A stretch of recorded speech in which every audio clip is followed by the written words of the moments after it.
increased enemy resistance. German and Italian divisions were sent against the center of the American line, while Axis planes mounted a series of heavy air raids on the fleet. We did have pretty intensive air raid attacks because every beachhead is a prime air target because there's a big concentration of troops and materiel. I remember a dive bomber diving on a ship, and it just disappeared in a big bunch of smoke and flame, and there wasn't anything left, nothing even on the surface for a while. We knew we were in the war. The strength of the enemy attacks had surprised General Patton, who asked that his battle-weary center be reinforced. That night, the 504th Parachute Infantry Regiment was sent in. The order, when combined with the events of the day, set the stage for a tragedy.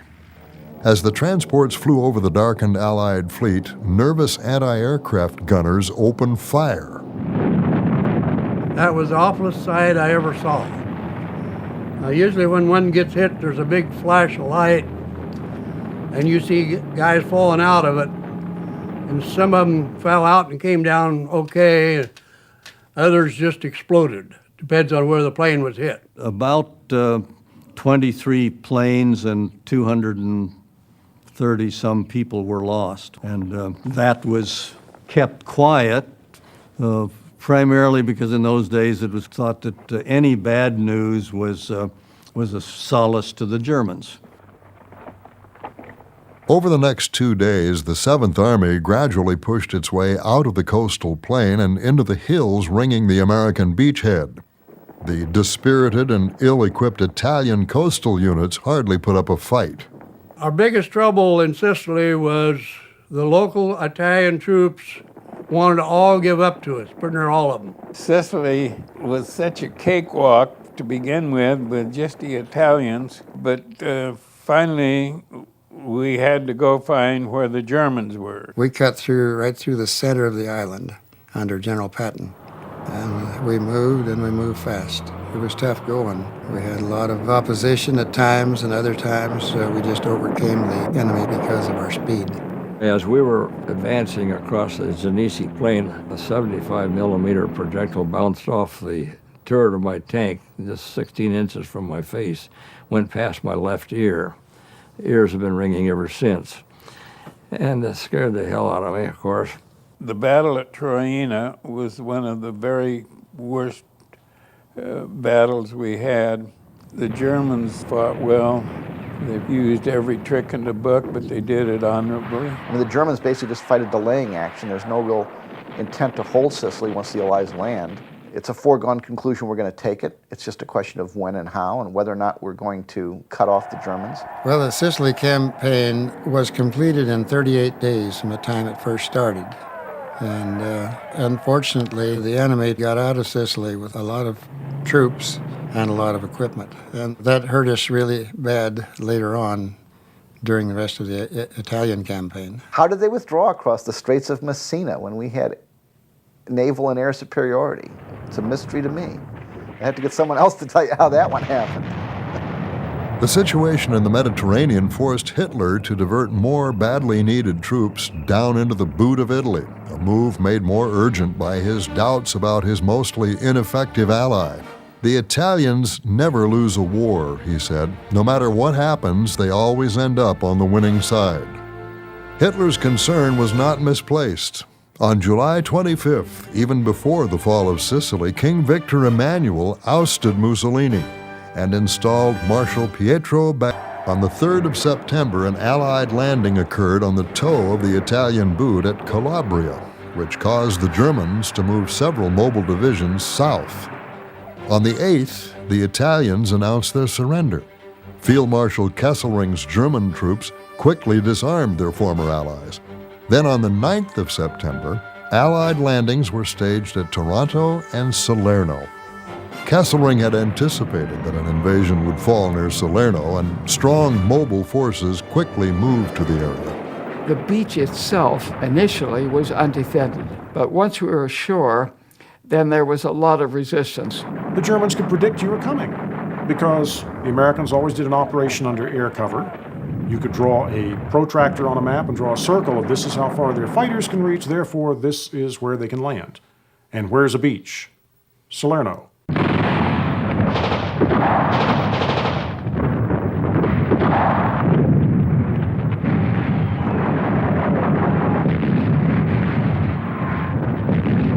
The problem with Salerno is that it's surrounded by high ground, and the Germans got an awful lot of stuff there awfully quickly, and really gave the beachhead a hard time. We were told it was the Hermann Goering Tank Division was making an attack on the beachhead.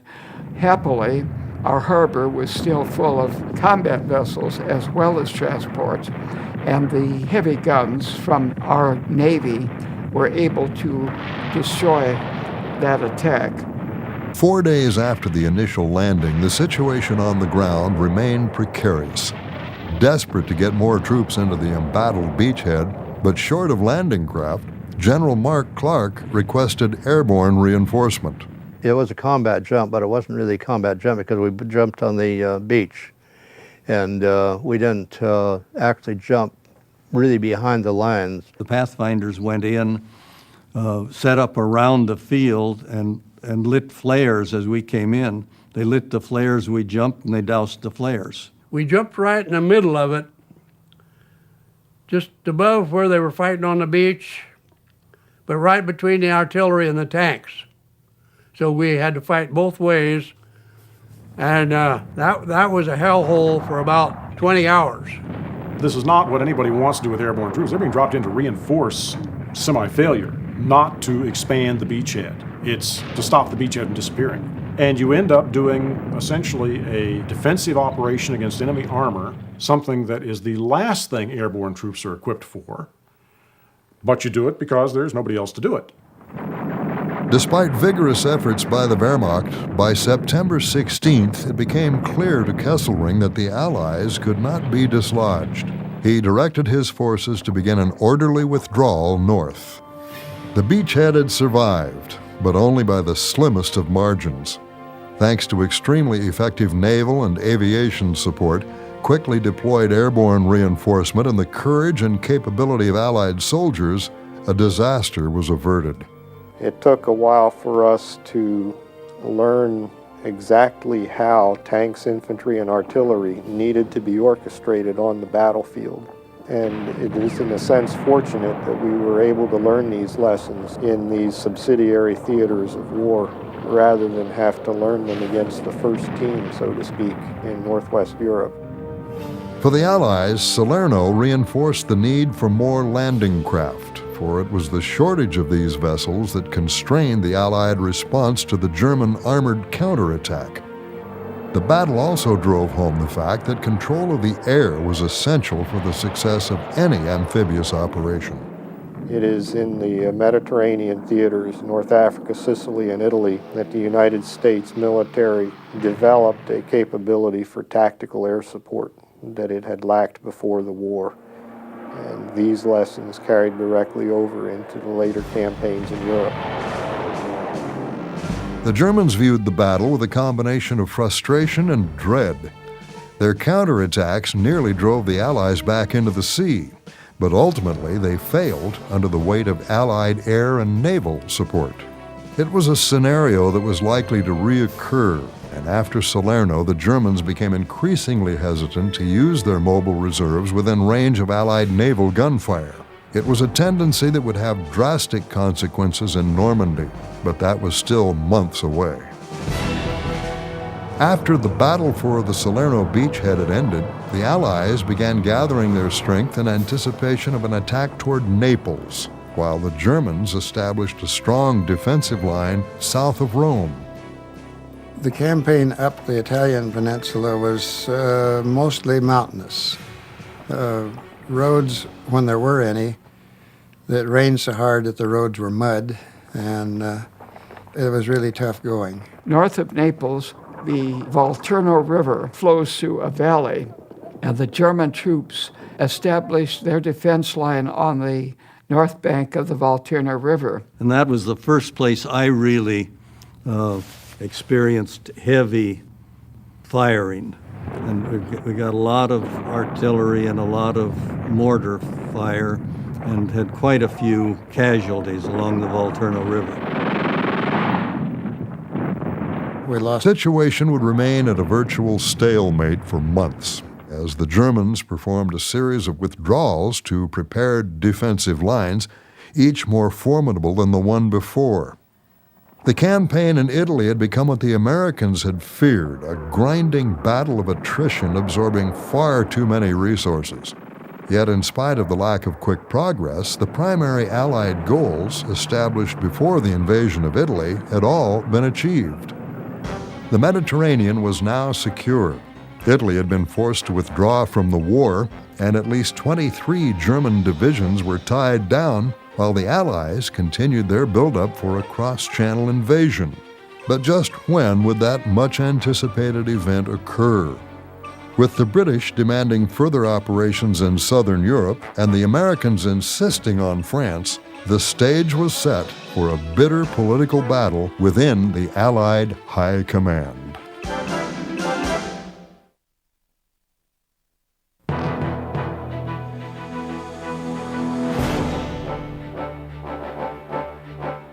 Franklin Roosevelt, in a masterpiece of political maneuver, ambushed Winston Churchill at Tehran. It was December 1943, and the Big Three had gathered together for the first time to discuss a joint strategy for the destruction of the Third Reich. 43, the Italian campaign could have been lifted straight out of World War I. Churchill's soft underbelly of Europe, as he called Italy and the Balkans, ended up being a mud-slogging campaign of attrition that cost thousands of lives for little gain. In Russia, the Soviet army had turned a German offensive into a shattering defeat at the Battle of Kursk, the greatest clash of armor in World War II. Well aware of German intentions, the Soviet High Command allowed the Wehrmacht to strike first. But after 2 weeks of heavy fighting, they unleashed attacks of their own, culminating in late August at the Battle of Kharkov.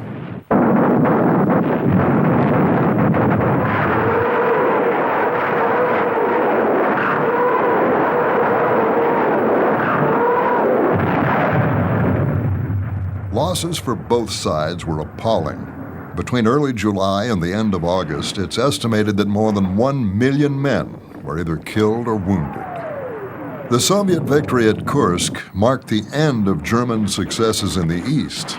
From then on, the Wehrmacht would be fighting defensive battles all the way back to the frontiers of the Reich and into the Reich itself. Kursk did not bleed the German army white. Their losses actually were not insupportable for the entire operation. The problem is they didn't get a break for the next 4 months. And by 44, you can't even slow down the Russians.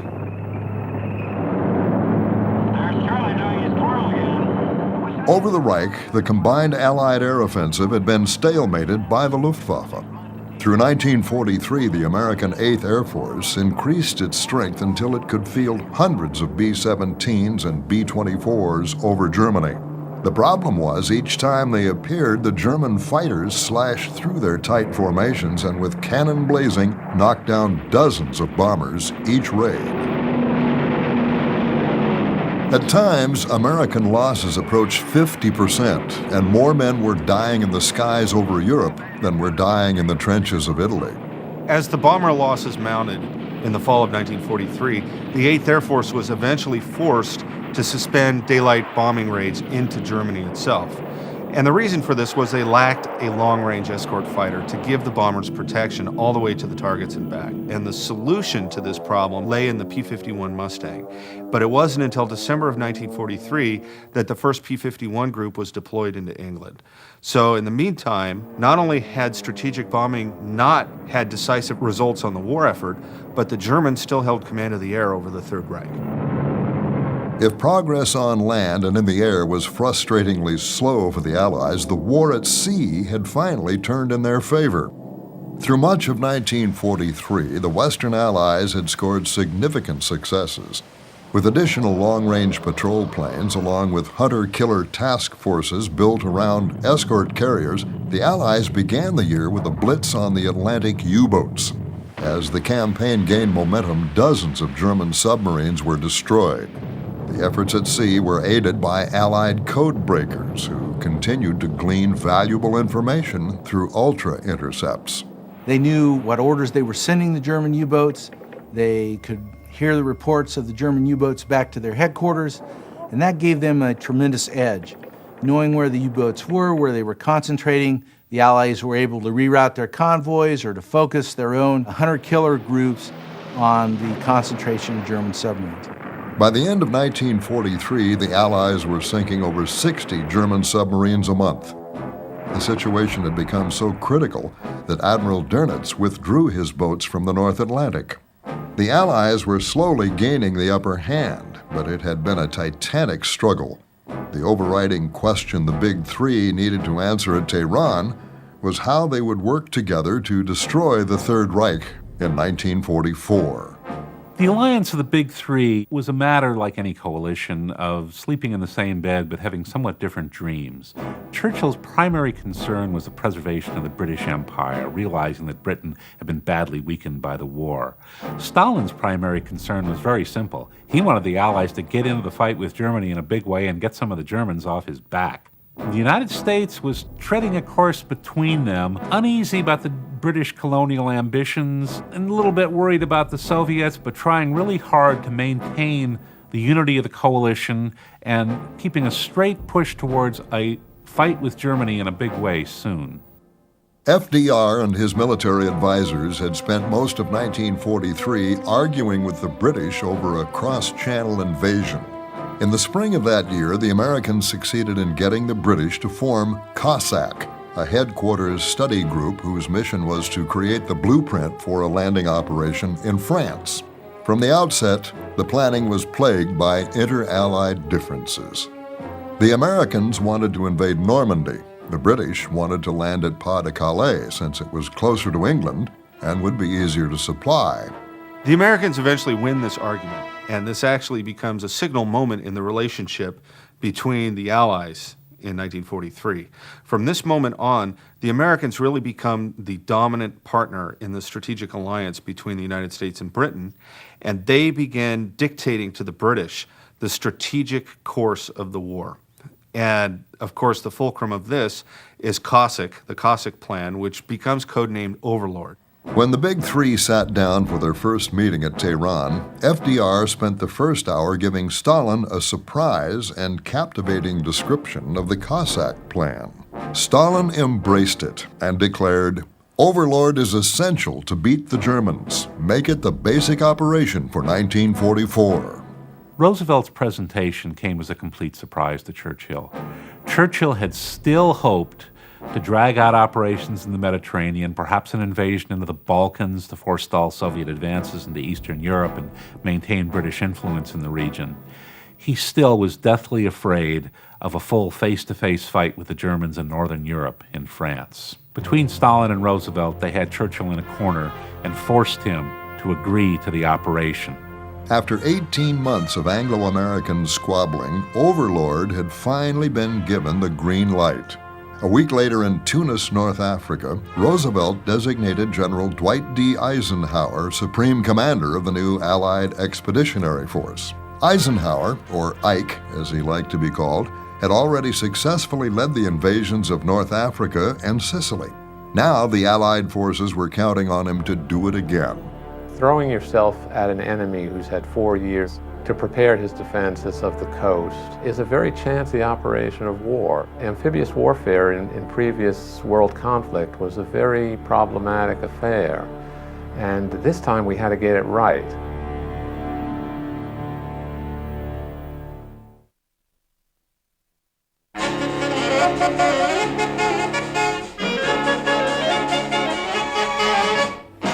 The when and where of arrival is not for publication, but the why is common knowledge. Another great influx of American units for the invasion of Europe. The decision to invade France was preceded by an American invasion of England. Many months before the amphibious assault on Normandy was set to take place, thousands of American soldiers set sail for Great Britain. In the late fall of 1943, there were roughly 360,000 Americans in England, and most of these were aviators and airmen. Almost all the combat units to come across the Atlantic had been redeployed into the Mediterranean. Though some supplies had been stockpiled in England, much work needed to be done to get enough gasoline, spare parts, vehicles, ammunition, and food from the United States to depots in England to make Overlord feasible.